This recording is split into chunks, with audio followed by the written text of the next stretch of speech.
साहिर लुधियानवी की नज्म ए शरीफ इंसानों।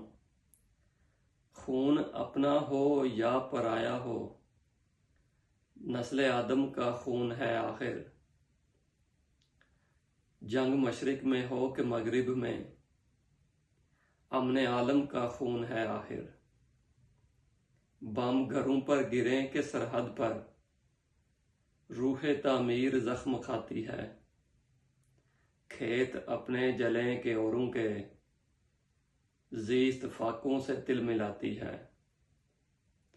टैंक आगे बढ़ें के पीछे हटें, कोख धरती की बांझ होती है।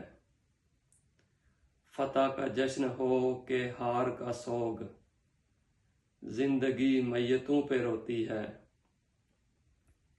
जंग तो खुद ही एक मसला है, जंग क्या मसलों का हल देगी।